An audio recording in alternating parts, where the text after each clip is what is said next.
Yes, welcome back to the Magic Sponge podcast, a miracle cure for all your rugby league injury issues. I'm Brien. I'm the guy behind all the NRL Physio content you see on socials. My co-host, James, we have spent some time together this weekend, mate, and we come on this podcast with heavy hearts. I'm sure there's a lot of people who are tuning in to listen to us have a cry over the performance of our teams this weekend, but to be honest with you, James, and I know you feel the same, it really pales in comparison to what we're actually upset about tonight, because you drove down the Bruce Highway on Friday afternoon. You spent 2 hours in the car.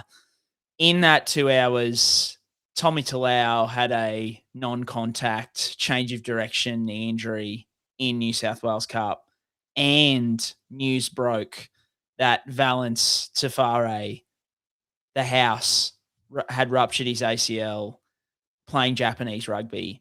And I had to deliver that news to you when you arrived at my house on Friday afternoon. And it was just, and I think that really set the tone for the weekend, James. Like it just started bad and it just didn't get any better. I mean, the Bronx were not good on Friday night. The Finns were not good today. So, mate, it just started bad and just kept going, didn't it?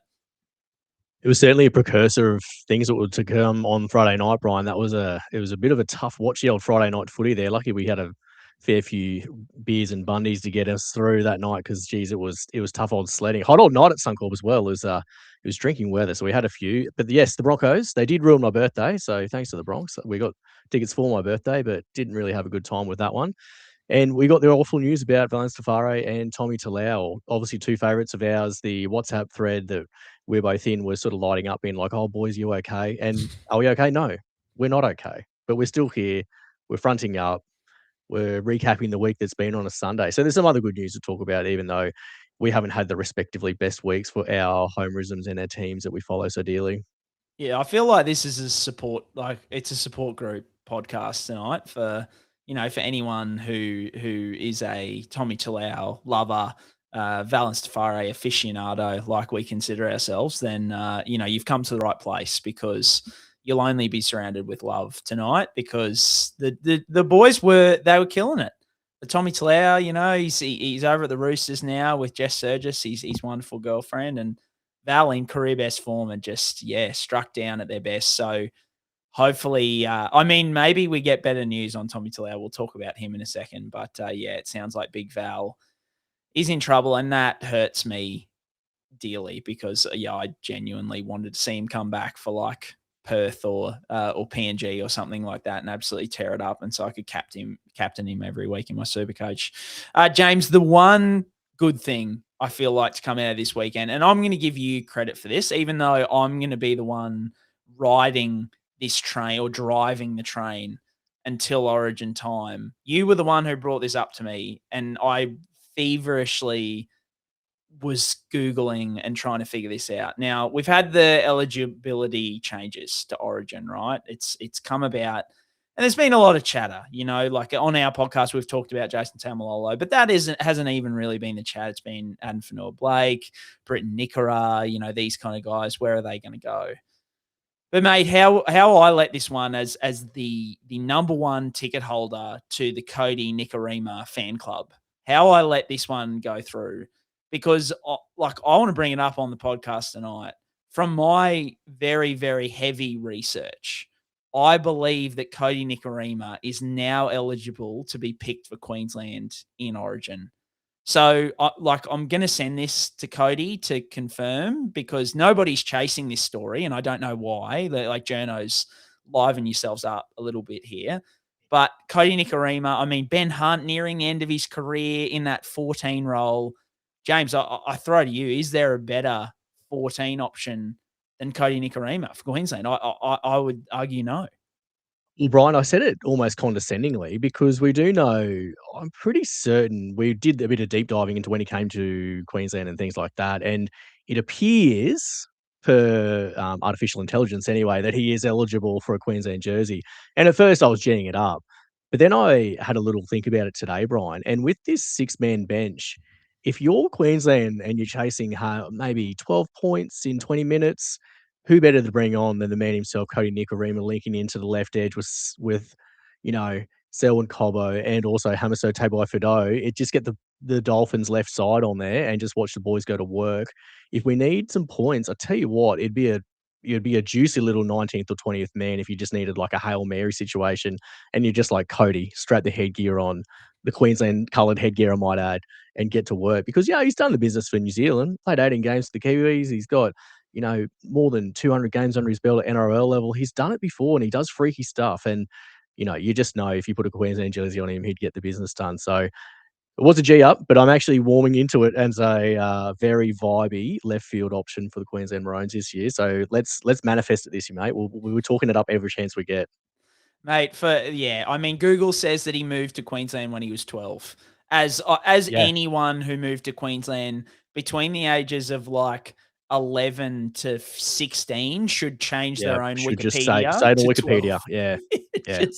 Just edit your own Wikipedia and change it to 12 and then just play on. Because if it's on Wikipedia, that's official. I'm driving the Cody Nikorima for Origin. Look, I'm sure Billy's a big fan, but I feel like he'd have a lot of Queensland spirit coursing through his veins. It's just my feel. I feel that in my bones. So, Cody Nikorima for Origin. It's starting here on the Magic Sponge Pod, and it's going to happen. At least get him in camp, get him around the boys. A little bit of something. I love it. All right, guys. Let's get into it. We're on YouTube. We talk about the injuries here every week on all the NRL injuries and loop it all back to SuperCoach and fantasy. So if you need to know stuff for your trades, your moves, your captaincy, all that kind of stuff, come here and we will wrap it each and every week. And on that note, let's get into the injury wrap for round one, brought to you by PainPod, drug-free pain relief anyone can use. I don't know exactly what he's done. I would have thought it was an ankle, but I'm just guessing. He shouldn't be out for a long period of time. I'm no doctor. We have to wait for the scans, obviously, but that'd be more positive than negative. Round one's now done and dusted, Brian. It takes 2 weeks to get through round one these days, but it's interesting reading with these names. HIA's first. So we're going to talk Josh Papali'i, Alec MacDonald, Will Warbrick, and Sam Healey on the list. A couple of really interesting names there, given the history situations, especially Will Warbrick, Brian, isn't it? Yeah, I think he's definitely the most concerning, I think, from a history standpoint. Like, obviously, you've got, Josh Papali'i, Alec MacDonald, both, Alec MacDonald had Category 1, so he won't be back next week. Josh Papali'i, short turnaround. I think Ricky's already said he won't be back either. Sam Healey, we haven't found out what happened there. As he was coming off, his eye seemed to be swelling up a little bit, so keep an eye out for a facial fracture there. Actually, one that I didn't add, I think Lockie Hubner was a last final 15, had a HIA in today's game as well. But Will Warbrick, just no indication whether he passed or failed. And knowing Melbourne, we probably won't get it until Tuesday rolls around with the team list. But he just obviously had significant struggles with concussion last year, was out for, several, it felt like 4 or 5 months, I think, off the top of my head, after suffering an early season concussion. This time it did look like he just had a bloodied nose, and hopefully they were just playing it safe with him. But, mate, while we're here in the HIAs, I think we may as well address it. The HIA that could have happened, that didn't, Jack Kaczewski, we were at the game. I know I got a lot of questions in the question segment about this, and I think my usual, I could rinse and repeat my answer always. Why didn't he come off? And it's because, in the opinion of the independent doctor and the doctor, he didn't show signs of concussion. That seemingly probably differs to 90% of people who watched what we all saw, and then there were, I think someone sent me, there's been a few content creators on Instagram actually. And I remember you pointed it out at the time too. There are a couple of line breaks straight through Jack Goz in the next 5 or 10 minutes afterwards, which isn't unlike Jack Goz, to be fair, but still he didn't look 100%. There was a try that was scored straight through him as well. Yeah, as a Broncos fan, A, you obviously want the best for Jack Goz from a health perspective, but B, it also didn't help, I think, your cause overall with the scoreline either. I just don't think there's really an excuse for it these days with a six-man bench either, Brian. When you got an early HIA situation like that, it was only sort of 10 or 15 minutes in, I think, from memory. So it's still early days, but you should have coverage on your six-man bench for situations like this. Like, that's the whole purpose of the six-man bench. So I'm even a bit less sympathetic than I probably was last year, where, if it happens, mid-game and it throws out your rotation and you don't have it covered. But in this day and age, like we got 4 guys you can choose from out of 6. I just think that speaks for itself. I mean, we all saw the footage. I was halfway through a Traveller Pie and half a Bundy Rum, but I could still see with my own 2 eyes that there probably was concerns for a HIA there, even though he was deemed to be okay to stay on the field. Just another one you sort of go, well, that happened. Don't know how or why. Yeah, 100%, mate. But yeah, like, just thoughts with Will Warbrick. Hopefully he's all good and it was just a broken bloody nose or something like that. Yeah, mate, fingers crossed. All right, we'll go to the Storm versus the Eels. The names on the list tonight is Harry Grant with foot or sort of more cramping sort of type situation, Cooper Clarke with a rib injury, and then Ryley Smith with a thumb injury. Brian, don't have too much updates from those other boys, unfortunately, to touch on here before I throw to you. Yeah, I think Ryley Smith, he just came off, and I had quite a few people at the game actually sitting near the para bench say that he had, they checked his thumb quite significantly.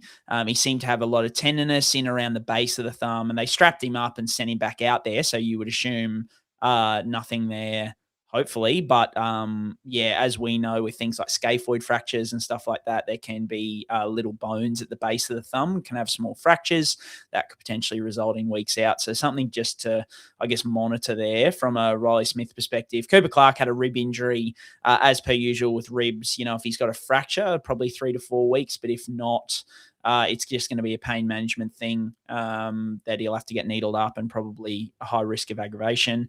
Mate, the Harry Grant one, I mean, like, I think the biggest thing here is all's well that ends well. And I think where we are now is it's more than likely it was just significant cramping, that kind of kept him off a little bit. But I do think, and I've got to be careful here, James, because I think the Storm are probably the team who I've received the most legal threats from over the years. But I'm happy to dive in because they gaslit everyone by saying, oh, no, he only came off because of cramp. Like, he came off because he was worried he'd done something to his foot. Craig Bellamy was worried he'd done something to his foot or his ankle. He said so in the post-match. He's like, oh, we thought he, snapped his ankle, and, Storm coming out going, no, like, it's just cramping. And I'm going, yeah, look, like, the mechanism at the end of the day, it didn't seem like there was too much, rotational force through the foot and the ankle. And even if there was, it was more like a lateral ankle sprain mechanism, which for keen listeners of this program know, bark is worse than bite. It looks worse than it is. It usually is really painful at the start and then settles quickly. So I'm a big Harry Grant owner in SuperCoach. I'm not that stressed about him potentially not being there next week. But yeah, I just think it's just that because, yeah, so many people are like, that is not why he came off. He didn't come off because of severe hamstring cramps. He came off because they were worried about a foot injury. So it's okay to acknowledge that and just be like, hey, like, his foot's fine, and also we're keeping him off because he's cramping. Yeah, that's more than fair, mate. And they do have a long turnaround, the Storm. I think they play this Saturday in round 2 that I can see here. So he gets a few extra days up his sleeve. So even probably puts your mind more at ease that he'll back up for round 2. So we'll go to the Warriors versus the Roosters here. Didn't tip this one, Brian. Don't know many that did as well, just based on what I've seen across the socials. For this game, Spencer Leniu was ruled out pre-game with a hamstring concern. Rob Toia was a pre-game rule out as well with a foot injury.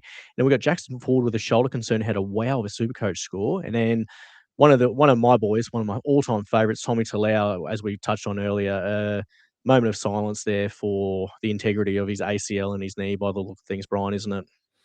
Yeah, I think the interesting context for Tommy Talau here is it was a non-contact direction change mechanism off his right leg, which that's the same knee that he ruptured his ACL in back in 2021.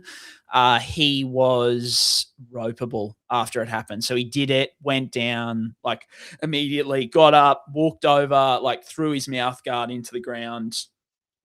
It's one of those things where, Yeah, I think when you've had one before, it's often one of those things where, you know what it feels like. Sometimes you can get not have that feeling because it's a graft. It's an artificial, well, not an artificial, but it's not the native ACL that's in there because it's been reconstructed before. So it doesn't have, the nerve endings or the feeling it used to. So sometimes guys ruptured an ACL graft from a previous surgery and don't feel it and don't have that. But yeah, it certainly looked like Tommy Talau felt it and knew. So I mean, hopefully it's just a meniscus tear. You can get away with a meniscus tear or like a patella subluxation or something like that. But yeah, I think if we're looking at the footage and hearing the reports so far, it's probably going to be surgery and season over for Tommy, which is a big blow for the Tommy Talau fan club, which Magic Sponge are well and truly part of. So thoughts go out to him. Jackson Ford looked like a shoulder burner. It could potentially be an AC joint issue, but he played on for another 10 minutes afterwards without any pain relief or anything like that. So potentially, an AC joint issue that he has to manage over the next couple of weeks. But as of now, I'm kind of going off that it's a burner for the moment. Rob Toia with the foot, yeah, he got ruled out. They're just playing it cautious with him. And then Spencer Leniu did his hammy in the pregame. It's just if there is a true strain there, he's probably going to miss next week. Like it's really hard to get up and down within 10 days with any kind of minor hamstring damage. If it's just tightness, potentially, but I just think at this point of the season, I'd be surprised to see the Roosters risk him at this point in time. Yeah, pretty well summarised, mate. Nothing else to add there. Broncos Panthers was the next one, Brian. So we got Liam Martin, who was ruled out pre-game with a calf injury, and then Izack Tago was sort of a late decision, and I think he reverted to the 6-man bench, I believe, Brian, because they sort of subbed in Tommy Jenkins and did a bit of a backline shuffle. But I haven't heard anything in terms of injuries there. Was that just a coach's call? Was that Ivan Cleary just coach's call there rather than injury concern? Yeah, all the reports so far, I just included him because I had heaps of questions about him. And there's been no reported injury from what I've heard. That even Isaiah Yeo got asked a question, I think it was by ABC Radio, about, like if Izack Tago ends up on another team or so, like something like that. And so I'm like, maybe he's out of favour. So it definitely sounds like coach's decision at this point in time. And then Liam Martin, he's just nearing the end of that calf, that calf issue. So as we know, calves, they can linger a little bit. But yeah, I think the big thing with him is potentially when he does come back, they might just ease him back to a full workload, potentially off the bench, particularly with how good they looked the other night. And my boy IPAP, who I was obviously traveling to the game with you, so I totally missed the team lists. Otherwise, I probably would have started with IPAP, as I kind of said. So he went okay, but I totally missed that. He was close like 3 or 4 times, like just spilled his lolly. So from a SuperCoach point of view, it could have been a massive night, but just wasn't quite meant to be there for IPAP. Next game was Sharks v Titans. Talking about a rugby league humping, that was pretty tough watch for the old Titans fans, as per usual. So Jayden Campbell's ruled out pre-game with a hamstring injury. So this line looks in more that mild to moderate sort of severity. And then Sam Verrills with a sternum concern here, Brian. That's a big concern for Sammy Verrills. I guess people would remember him with the non-healing collarbone fractures. Was that a couple of times, 2023 and 2024? It was a really complicated journey there for Sammy Verrills. So hopefully this is on the lower end of severity. Hey, Brian. Yeah, when I saw him clutching, I went straight to the collarbone. I was like, oh man, like if that's that collarbone again, because I think he's still got a plate in there. I think they just kept extending the plate like longer and longer. I thought they took it out and grafted it or something like that. That's right. They did. Yes, they did. Yep. I can't remember. It was so complicated. He probably had about 4 different procedures on it, so who knows? Yeah, but definitely that was my first thought, but looks like a sternum issue. Look, the big thing with sternum injuries, I think I had one question that I didn't include in the questions. Sorry, shout out. I can't remember who wrote it into the Instagram questions, but they said rate sternum injuries on the pain scale between sternum injuries, AC joint injuries, and rib injuries. And I think you just throw them all in a bucket, and they're pretty much. I think probably sternum and ribs are tippity top because it's like your AC joint, you can at least get away with the other shoulder not being painful. So you can kind of try and compensate a little bit there, whereas ribs and sternums, it's just there. You can't hide from it. You just cannot. And it's just they're just copping blows left, right, and center. Whereas if you've got a right AC joint issue, you can run into contact with your left shoulder. There's ways you can kind of get around it. Whereas, ribs and sternums, and they're just so painful. Like until you've actually had one. And to be fair, I think I popped a rib cartilage. This is, mate, peaked in primary school, but this is me in high school on the downward spiral. But I definitely popped a rib cartilage in year 11. I remember it was about 3 weeks out from Confro, and oh my God, like you just can't even sleep. It's rank. It's so bad. So, but it is something where the risk of like further damage, same with the sternum, as long as there's no fracture there, and he was able to play on for above another sort of 10 to 12 minutes or so, Sammy Verrills. So hopefully it's just like bone bruising or something like that, but he's just going to be at an increased risk of aggravation moving forward. He did have a pretty good SuperCoach score, to be fair, and played pretty big minutes, but I just think if there's anyone even considering him, it's just a no-go for me because his performance might be a bit affected in the next few weeks. And then Jayden Campbell, hamstring. Apparently he's aiming for round 3 is the word that I am getting. So, I mean, nervous on his return. Obviously, he's not someone who I'd jump on straight away. I'd let him get through those first 2 weeks where the re-injury risk is increased and then consider him after that. But the Titans didn't exactly look crash hot, James. No, it's all a bit yuck for the Titans, isn't it, mate? I don't think there's too many people you want to have on your team there from the Titans perspective. This is a barnstormer of a game, Manly versus the Raiders. So we've got names on the list tonight that are very interesting. Matty Nicholson with that shoulder concern. We mentioned him in the preseason wrap-up, I think, with that shoulder instability. We've got Siosiua Taukeiaho with a calf concern, and Haumole Olakau'atu was just listed as cramps here tonight, Brien. But some pretty interesting SuperCoach implications falling out of this one, hey? Yeah, mate. Olakau'atu, it looked like cramps. I think there's a lot of cramps going on at the moment, and we'll address that in the questions because there is a question on it later. But it looked like cramps. He was stretching it out even after he came off the field.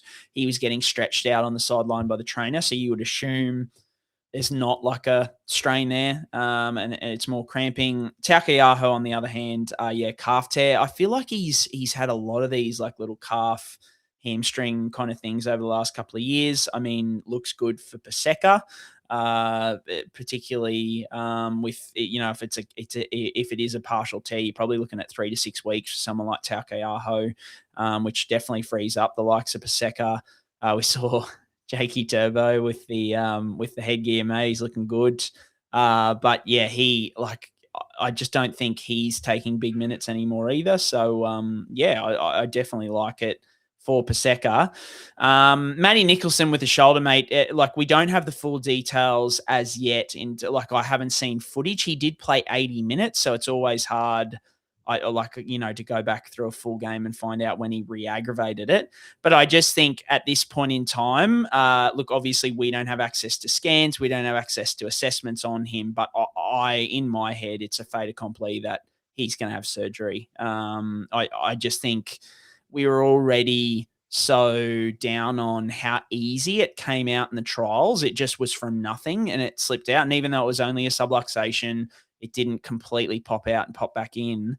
It just shifted so easily. And then he's returning 2 weeks later. He's aggravated in the first one back. The stats on this are not good for young males. And there's been heaps of study on this. Young males who play contact sport and shoulder dislocations, the redislocation rate is over 50%.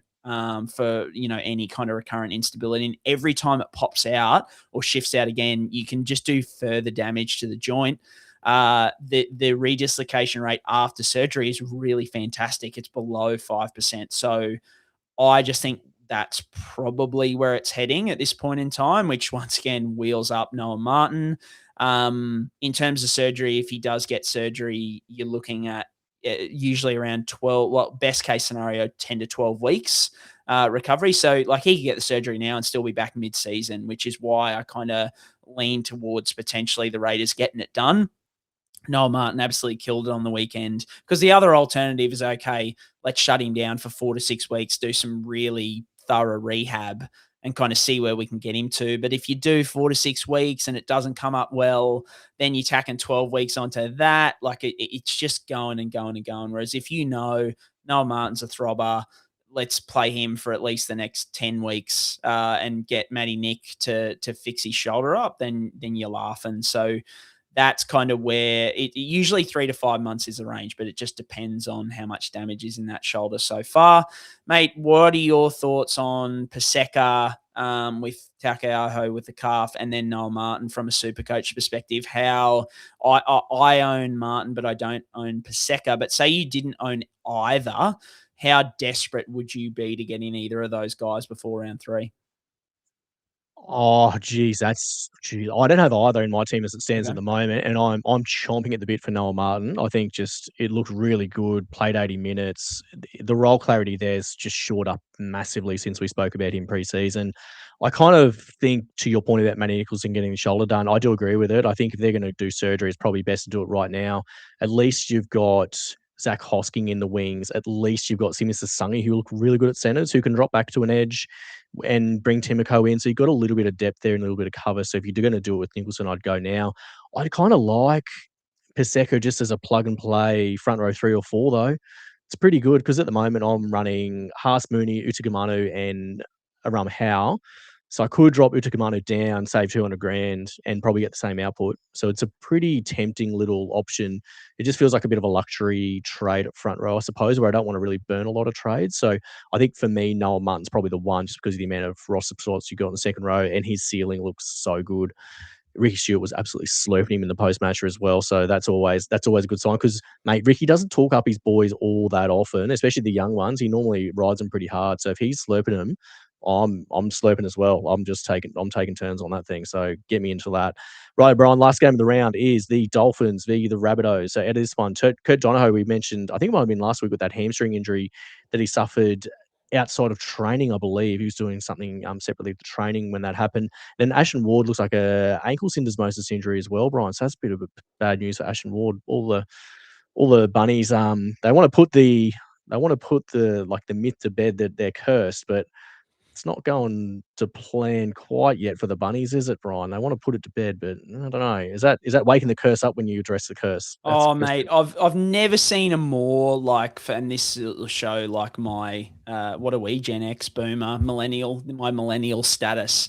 But it's faulty towers. Don't mention the war like areas, isn't it? Like just don't mention the war. Like don't talk about you just don't, because you can only fail. Like you can't, you're not gonna. I feel like with the run they've had the last couple of years, they're not going to turn it around and become Penrith, right? Where all of a sudden they just have no injuries. They've already applied for, exemptions, exemptions to get Ashton Ward in. So they've already got a mini injury, run on their hands.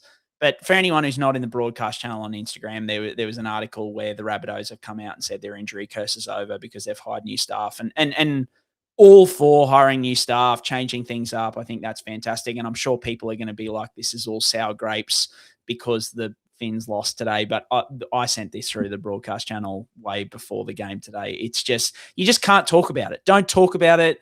Don't mention it. Just go about your business. And if at the end of the season your injuries have improved, then fantastic. And say, yeah, look, we hired a new staff. We're really happy.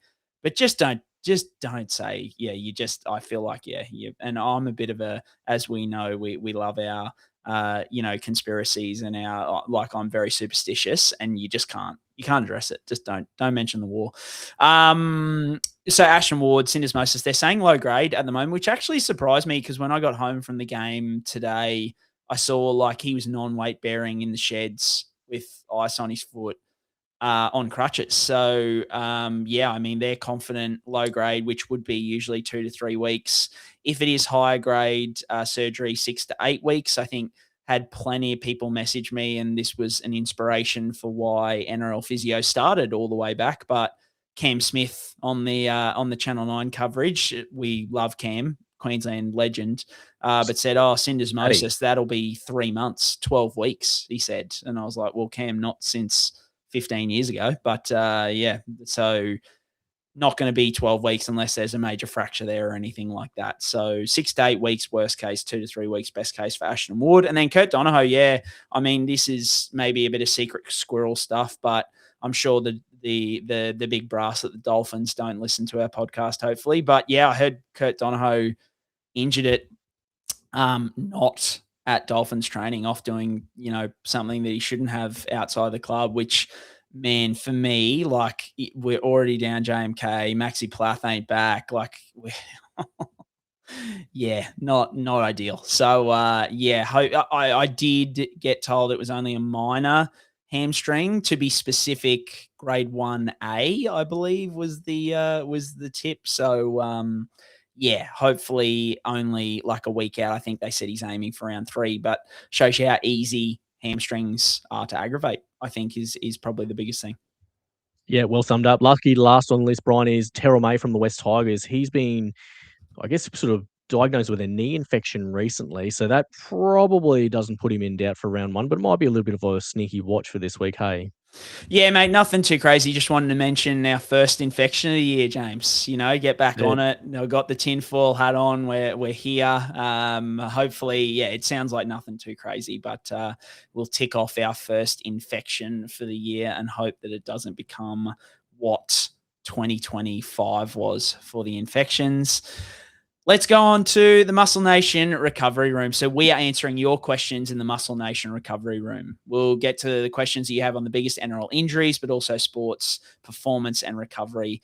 Well, we always get questions about the latest player injuries, but we get so many on general sports medicine and performance topics, and we love diving into them thanks to Muscle Nation. They are the best in the game when it comes to gym apparel and supplements. James, I got a big package over my shoulder here from them this week. I know you and I, after a few sherbets on Friday night, we came home and dipped into their hydration mixes and their protein bars. I had a protein bar at midnight or 2 a.m. or whenever we got home. Mate, I woke up the next day. I know you had to shoot up the highway. I felt fresh as a daisy. So look, can there be any bigger, plus for the Muscle Nation than sorting the boys out with some good hydration and some good protein after a night of the footy? Sign me up. Yeah, two little weak boys as well, Brien, on the drinks. That's for sure. We can't handle it like we used to. So, like you said, we were ripping into the hydration sachets at probably about midnight thereabouts. I think my first mixture wasn't very good. I think you said, mate, you've got your ratios all wrong. So I double checked, and lo and behold, my ratios were way off. By the time I actually mixed it properly and actually dissolved it properly, it was bloody delicious. I had a watermelon one. I think you had like a lemon lime one. It was god tier. And actually, we're both decked out in Muscle Nation shirts tonight, probably owing to the fact our teams just played like just hot garbage on the weekends. But yeah, Muscle Nation came through with the goods for the boys. Tell you what, the hydration sachets really sorted me out. I made an early start up the highway, and I was pretty good. I was pretty fresh. I mean, I still had a little Macca's stop off to get a bacon egg McMuffin at Caboolture, as you always do. But apart from that, it was good. I was really impressed. And James, the little bacon egg muffin, the dads are still getting rigs. So, like, it's okay for the fans out there who are tracking our progress. The dads are still rigging up. I mean, I mixed up some Ninja Creamy mixes with the protein and the custard protein today. So I'll have them for work this week for lunch, which I'm very excited about. Low in, I think it comes out, it's like 200 calories for a big tub of ice cream. That's epic. Like, yeah. Fantastic. Sign me up. So head over to musclenation.org. Code is NRL Physio. It will get you 10% off and stacks with any other sales they've got on. I think they've got some sales coming up. So it'll just, I'll keep you in the loop on that. But if you're looking for any apparel, any supplements, get on over and get into that. But yeah, let's get into the questions, mate. Right, first one, Brien, is from Ben. He said, with his rib injury, is Scotty Drinkwater a sell in the short term for SuperCoaches? James, I think with this one, it is sell. Scotty Drinkwater is a massive sell for me this week. I just think the options at fullback are throbbing at the moment. There are so many good ones there. And Drinkwater has this rib issue. It's going to be 2 weeks that he's going to have had off to kind of let it settle. But they don't tend to settle in 2 weeks completely. It's usually 3 to 4, best case. And it's just pain. It's pain. Like the pain management side of it is you can cop a knock on the same spot, you can be completely fine, feeling good, have had a needle in that spot, playing well, cop a knock, and then the pain goes back up to 9, 10 out of 10. You need to come off, potentially off for the entire game or off to get another needle. It limits performance. Rib injuries, they're more relevant for middle forwards because they're involved in so many tackles, so many hit-ups. But for a fullback, it can be just as limiting, throwing those long balls, that rotation that's involved with that. Running that sweep play and the winger jamming in on the fullback. So, yeah, with all the options at fullback that are just really, really going well, I just think you have to jump off Scotty Drinkwater and get on one of the fullbacks who has a hot run coming up and is going really, really well. How do you feel about that one? Exactly the same here, Brian. I think it's 790. He's a big time sell. There's a lot of other guys in a much better price bracket that look like a much better play for the next little bit. So I think for now, Scotty Drinkwater remains a sell. Brian, we'll go to question 2 straight away. So we'll go from Nick. He says, did you see Tom Trbojevic getting his hamstring rubbed before running on in the second half? Is there anything that you'd be concerned about when you see this in the sheds? Mate, this is where there's not many times where I love getting a million DMs, right? Which is a lot of the time when it comes to running my account. But I love how many Tom Trbojevic sickos there are out there like us because Can't quit. like quit. the number of messages that I got. Oh, did you like Tom Trbojevic? He's getting his hamstring. And it was just like, it was maybe 3 seconds of footage. He was just running back out in the second half. Anybody who didn't see it. And he just stopped, pulled up the back of his pants, and the trainer or the physio just rubbed some deep heat on the hamstring. And man, oh man, boys and girls cannot quit Tom Trbojevic, and I'm all about it. I judge myself a little bit that I am not one of those who has him in my team because I should. I'm not a true believer not having him in my team. What I can say to you is that I'm not overly phased. He did look, to be fair, a little bit limited on the other side of the second half. Like he probably wasn't as explosive, but by the end of the game, he looked fantastic. Like in that last 10 minutes, he looked absolutely untouchable. He was absolutely smashing it. So potentially he just had a little bit of feeling. People have been asking, like, does Deep Heat actually do anything? I mean, look, if you read Deep Heat, any of those heat creams, the things that it says on the label can be a bit misleading, I think, with what the evidence says, doing all this magical thing for your muscles. And it certainly doesn't prevent injury risk or increase your strength or the length of your muscles or anything like that. It just, some people, it makes them feel good is the best way I describe it to patients, especially athletes. I'm like, if it makes you feel good, if you put it on and it makes you feel more positive about whatever, you have going on, whether it be a little niggle or some tightness or something like that, or just it makes you feel better running out there with a nice warm hamstring, go for gold. And so it does work in that respect for some people if that's the way they feel. And maybe Tommy is one of those people. But I don't own Tommy, but I'm definitely, even for owners, I'm not that stressed by this at all. Tommy Turbo to the moon. We're back to 2021, hopefully. What are your thoughts, mate? Yeah, the rubbing the hamstring doesn't stress me out. And the history there entails is probably the biggest stressor there. If I was a rosterer for SuperCoach purposes, there probably goes without saying. All right, Brian, question number 3 from Dazza. He chimes in. He says, do you have any update on Dylan Egan's return, Brian, from the Dragons? Yeah, no, I think they're just still aiming for around 8 to 10, I believe, was the initial thing. It'd be pretty close to 12 months post-injury. And I love that approach. And it's probably going to be hard for them to stick to it if they keep losing. And he's flogging around at training, doing really well. But if they can give him that extra time, especially as a young bloke, we spoke about, he's got that family history of quite a few ACLs in around there. So the re-injury risk could be there could be a genetic component to this. Taking extra time with the rehab will be really, really important and really valuable. So, at round 8 to 10 at this point in time. I haven't heard any different at this stage. Yeah, and they're pretty well stocked for depth there as well, so I think that's a fair shout too. Next question is from Dean Bryan. He says, do you have any concerns about Rob Toia? He's still missing time in terms of what Dean quotes here, almost 6 months post-foot injury. What do you think about that in terms of Rob Toia? Yeah, mate, I just had to have a look because Dean, not that I didn't believe you, but I just wanted to check. So he suffered the injury on October 26th. So it wasn't at the end of the Roosters campaign. It was that Tonga campaign as far as I know. So it puts him at just over 4 months post injury. I know it's semantics, but that does make a bit of a difference for me. Kind of, at what's that, 16 weeks post injury, which was apparently a fracture, I believe. The Roosters notorious for keeping things under wraps. But what I heard, it was a fracture, but it didn't need surgery. And the big thing is if you can have a fracture that doesn't need surgery, it's actually a positive overall. Because anytime, you need surgery, you've got risk of infection, risk of scar tissue, all these kind of things. The thing with not going surgery is often it prolongs the recovery period. But because they had the off season, they can take that bit extra time to allow that bone to really heal. So from what I've heard so far, there are some nasty bones in the foot that make me a bit nervous. But from what I've heard, they're just taking extra precaution with him, a bit like a Dylan Egan.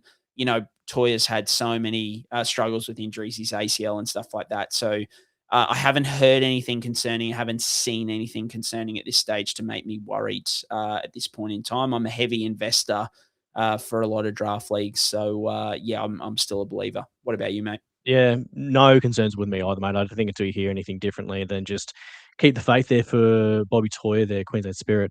Next one's from Nick Bryan. He says, why are so many players going down early in the season with serious cramp on the field? What do you take away from that? Yeah. We get this every year, and I think I even put a reel up about it last year. There was that game where like Reece Walsh, I think it was like four. Remember, it was like Reece Walsh, Adam Reynolds, that they were all going down. They were all going down with cramp at the end of this game. I think it was early last year or the year before. It's just acclimatizing to getting back into the season, right? There's no supplement for match fitness and getting out there, as much as I'm sure the reports at the moment are Madge is, working them to the bone and all this kind of thing. There's no supplement for getting out there and playing games. The other thing is the heat, mate. We were at that game on Friday night. It like you are chewing the air, like it's so humid.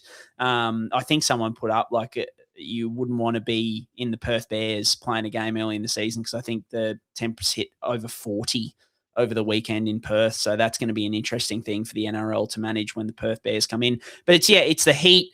It's getting back into the season, getting back to those workloads, because cramping at the end of the day, we used to think it was a lack of hydration, that kind of thing, but it's just more often than not, it's neuromuscular fatigue. So your nerves and your muscles just not having the endurance and the strength to kind of keep up with the loads that you're putting them through. So that'll start to dissipate over the next couple of weeks as players get into the season. But it's it can be concerning if you see on the Olakau'atu, for example, you think he's torn his calf or something like that because he's rolling around, but usually a good sign if they're trying to stretch it out that it's just a cramp. Yeah, we saw a fair bit of it on the weekend, didn't we? But you're right, Suncorp was hot and dangerous on that Friday night. I was in Jersey and Longs, and I was like, mate, not a great idea. Like, I couldn't get the beers into me quick enough to stay hydrated, Brian. It was hot going. Next one's from Rossi, Brian. He says, Jason Tatum has come back in the NBA from the Celtics there. He came back from an Achilles rupture reasonably quickly. Do you think it's too soon for him to return back to the Celtics there? Obviously, a gun, Jason Tatum, isn't he? Yeah, I had a few questions on this. I will admit to not being the biggest NBA follower, so I apologize if I get anything wrong in terms of like the stage of the season, because he came back in 10 months. That's by and large, that's not too soon. I know everyone kind of compares it to Kevin Durant, who took 18 months. He took like a whole season off and then came back after that. And that's like gold standard, but you just don't have guys do that very often, right? Like they like around that 9 months is you plant your flag. That's pretty average. So 10 months, not it doesn't raise eyebrows for me. I think a few people who have asked me about it have said just the stage of the season, it's a bit weird. And you certainly wouldn't expect him to be back to his top fitness top performance straight away. But it didn't raise any eyebrows from my end. Yeah, me neither, mate. I think we've seen NRL boys come back really, really quick in comparison to that, haven't we? So I think wheels up for Jason Tatum. Jared's next on the questions here, Brian. He says, could someone like Jason Taumalolo have some sort of cartilage replacement surgery in his knee to prolong his career? He spoke to his old man about a knee replacement where he's got his cartilage replaced, but is them taking out the ligaments and the surgical procedure too much to overcome in that sense, Brian?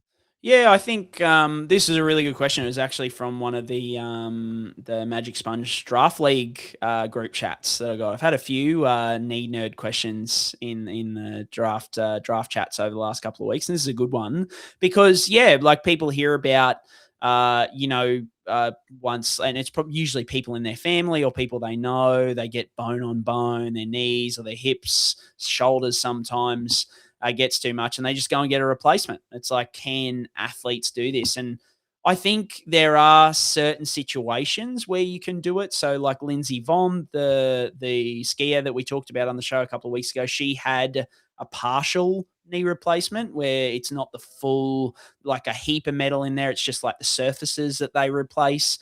And obviously her chosen sport, not a massive kind of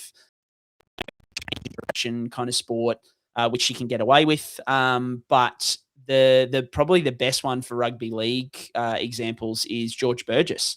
So George had the partial hip replacement. So once again, they just replaced kind of the cartilage, but he was the first. It just shows you that, look, the technology in and around these things, and I say this to patients all the time, the longer you can leave these surgeries like this, A, it's good for you in general, but B, it's like the technology just improves, right? And so George was able to return, but just not very well. Like he wasn't at his best.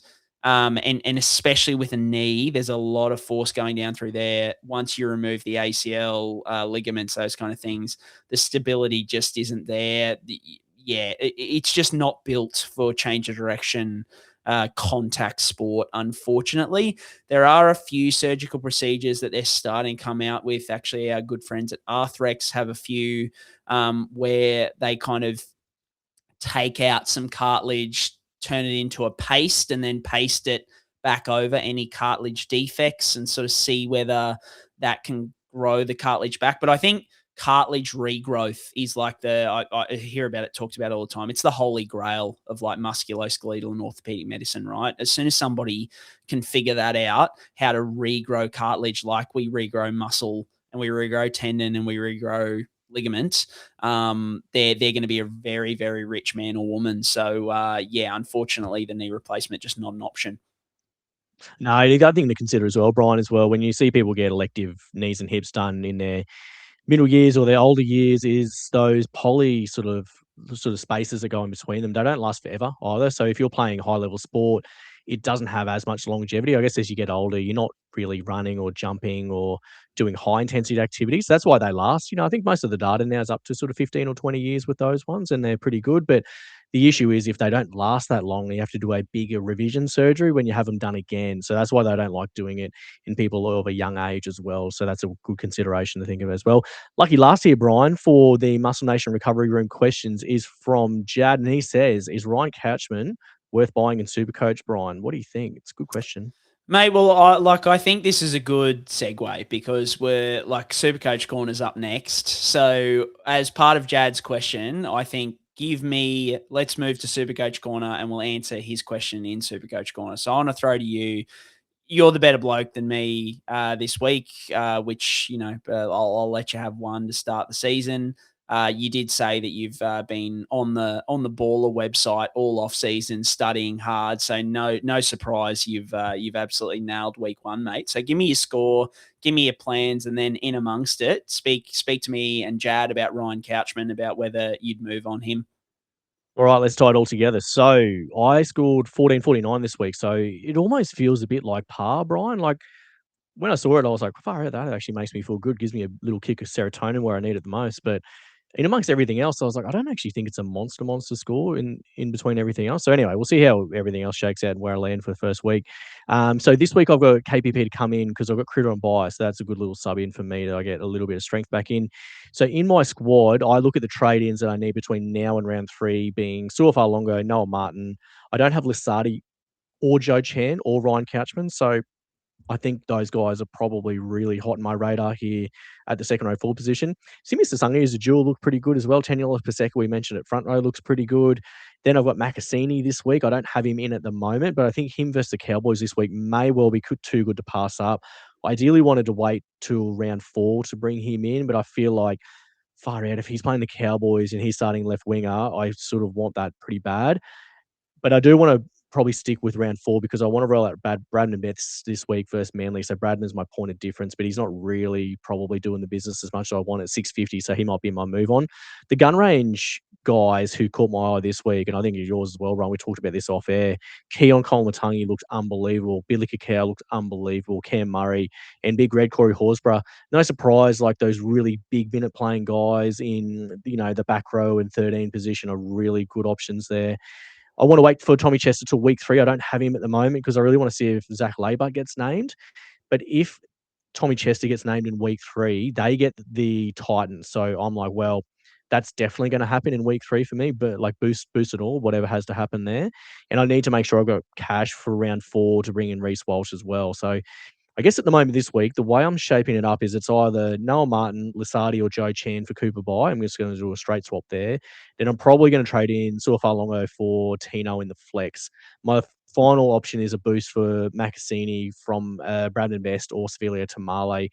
Even though there's a bit of throbbing potential there for Macassini, but it feels like it's a bit of an over boost for round 1, I think, because I guess with these guys, Brian, they're all going to make cash, and you can't have them all. So I guess you just got to bite the bullet and probably let a few guys go and see what happens. I kind of need to give KPP 2 weeks to see what happens there.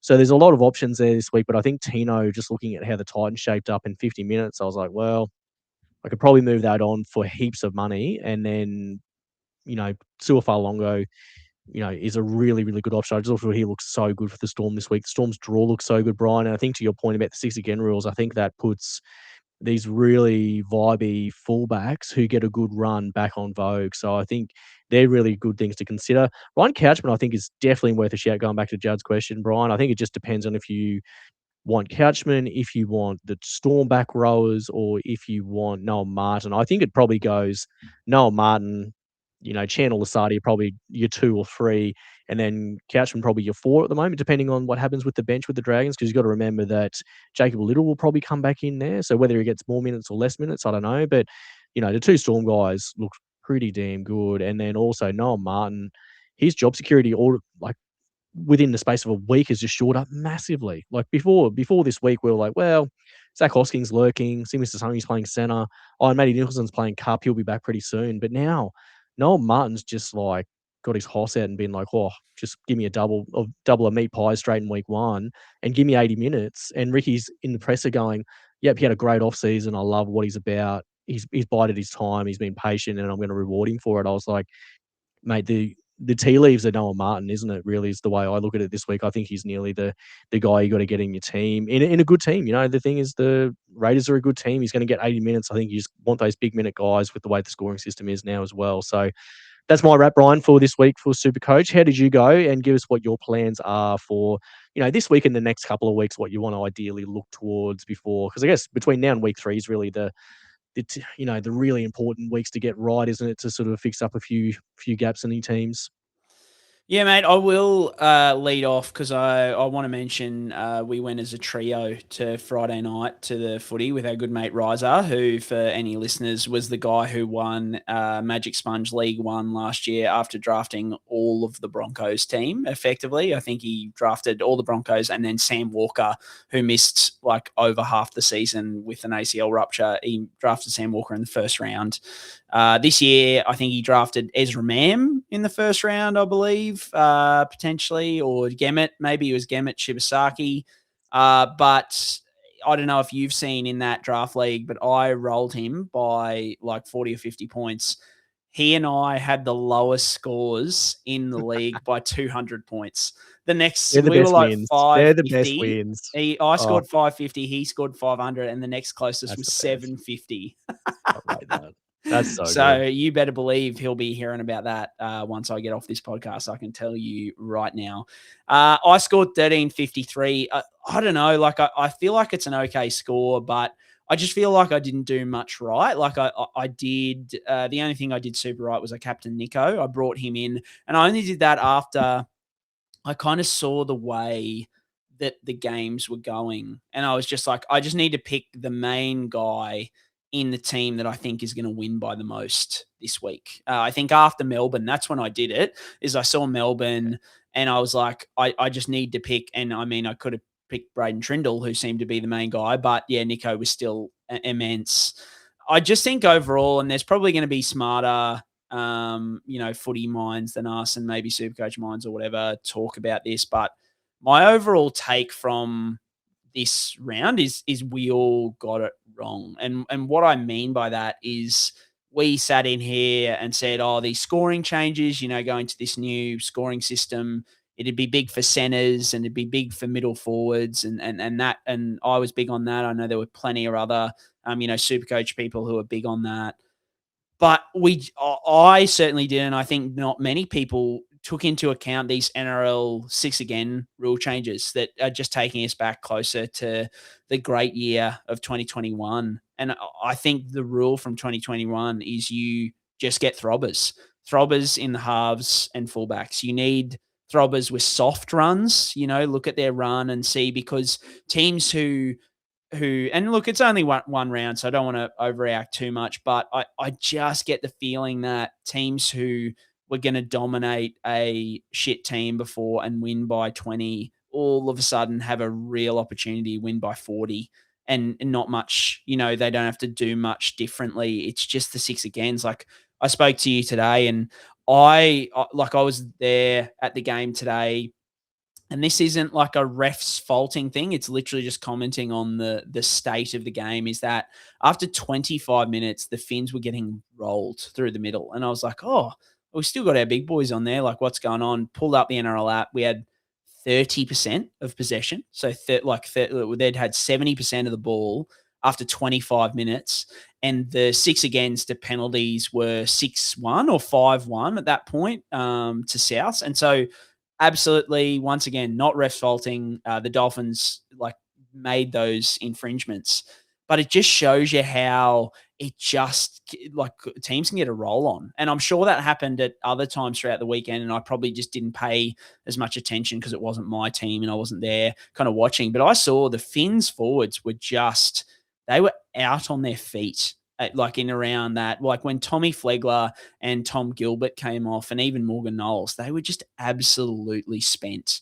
It was so I just have that feeling that you need to get throbbers in the halves and fullback. And we've seen it, today, even with Cody Walker, he throbbed today and put up a big score. So I think the scoring changes, we can, once again, leave it to other podcasts to probably talk about these try assist interpretations and all that kind of thing.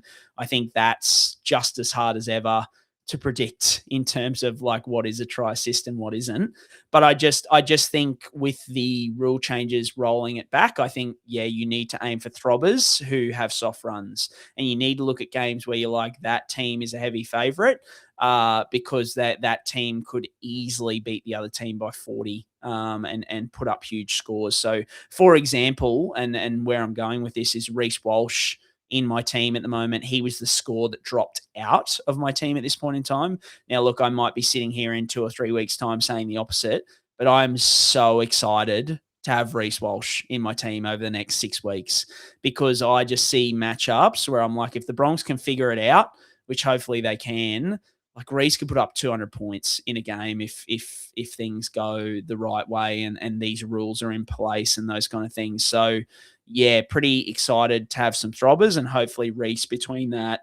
If the Finns defend like they did today, he could easily put 200 points up on them. So for me, I missed out on Lukey. He was someone I took out half an hour before kickoff in the Vegas games, which after we, sucked him off all off season, that was just not a good move by me. So he definitely needs to come in probably for Hopgood or Flegler. I'm still high on Hopgood and Flegler. I think Flegler's going to be fine. He scored 47 today when there were 70 points put up. As I said, he was absolutely rooted after his first stint.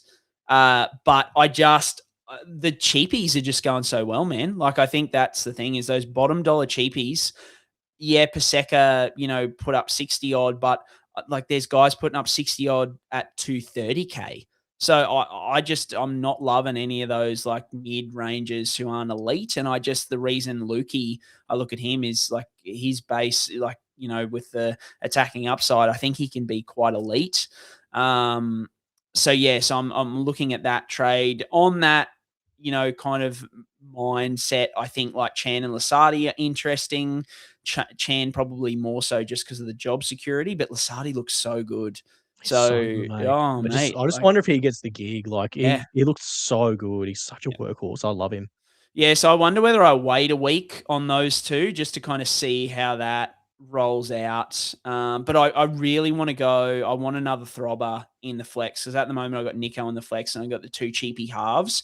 But I want to get Atkinson's got to go up to like Ponga or Fa'alongo as quickly as possible. So maybe if I do like a Hopgood down to Lukey and then someone down to Ryan Couchman, because I don't mind Ryan Couchman purely because like I think a lot of people are saying, oh, don't burn your trades, blah. But Ryan Couchman is 230K and he's good. He's a good footy player. He's not going to hurt you by owning him. I don't think he's going to be an auto emergency nightmare. Like he's not going to come on for like 10 minutes. So I just think to free up cash to go up and one injury happens and all of a sudden Couchman's playing big minutes. I really think he's a good option because, especially if you've got some guys in there who probably aren't going as well. Yeah, and next week, you're looking at the likes of Cody Walker, Latrell, Cam Murray, Ponga, Fa'alongo, whoever I don't pick, Turbo, another option. Yeah, I think apologies to listeners too. I definitely, two of my biggest fades from an injury perspective, Cam Murray and Callum Ponga, and they both look fantastic this week. So shout out to those guys because they obviously, proved me wrong well and truly in round one. But got a few good shouts as well to balance them out as always, mate. But that's my approach at this point in time.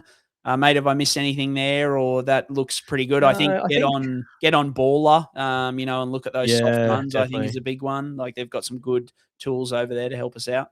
Yeah, the one I love the most is the base and power stats. It's just so much easier to navigate your way through that. I froth looking at that, especially after this week. There'll be some really interesting names on that. I think the ones that I mentioned earlier. But the other one I thought was really interesting, Brien, is there's probably going to be a lot of people running 5 cheap centre wings. And at the moment, I've only got 3.